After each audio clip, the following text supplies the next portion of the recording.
Whether you are traditionally published or indie, writing a good book is only the first step in becoming a successful author. The days of just turning a manuscript into your editor and walking away are gone. If you want to succeed in today's publishing world, you need to understand every aspect of the business: editing, formatting, marketing, contracts. It all starts with a good book. Then the real work begins. Join international best-selling author J.D. Barker and indie powerhouse J. Thorn as they gain unique insight and valuable advice from the most prolific and accomplished authors in the business. The publishing world is changing, adapting. Do you have what it takes to become a full-time writer? If you're willing to do the work, we'll give you the tools. Get your notepad out. School's in session. This is Writers Inc. Welcome to the Writers Inc. podcast, a podcast about the business of writing. I'm Jay Thorn, and with me is my partner, JD Barker. How you doing, JD?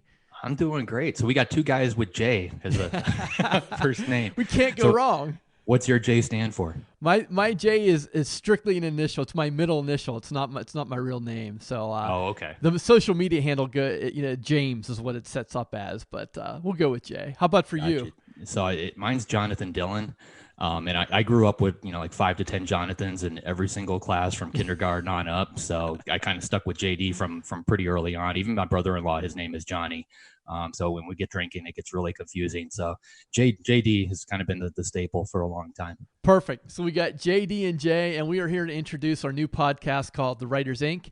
And we're really excited about this. It's going to be an interview format podcast. We are going to be tapping the brilliant minds of some of the most successful authors and business people out there in the world today, kind of figuring out how they got where they are, what they're doing to enjoy that kind of success, and hopefully imparting that upon our listeners.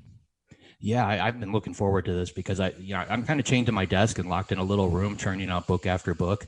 But I came up in the publishing world in a very weird way. I guess we can go into my background a little bit, but I started working as what's called a book doctor or a ghostwriter. And I did that for 20 some years. My very first actual job in this industry, I worked for a magazine called 25th Parallel with a guy named, he later became Marilyn Manson.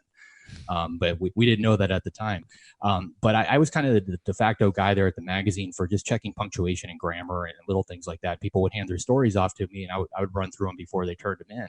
And if you work for any magazine or newspaper, you quickly realize that everybody's got a novel in a desk drawer somewhere that they started, and it's 500,000 words now. They've been working on it for the last 7 to 10 years, and it's almost done. But it needs just a little bit of work. And people started giving me those to go through them and look at them from a developmental standpoint, just kind of help them with the story. And that turned into a career. I for 23 years, I was kind of the guy that agents would bring novels to, editors. A typical scenario is an agent would have a book that they absolutely love. They would have an editor that was on the hook for it, but they needed a couple changes in order to get it over that final hump. And the agent would go back to the author, and the author was just too close to the book to do it. And a lot of times it was, you got to cut 50,000 words, the hard stuff. So I was the guy that they would hand those books off to, and I would edit them. And over time, over those 2 decades, I ended up with 6 different books that hit the New York Times bestseller list, which is awesome. But they all had other people's names on them, which is not so awesome.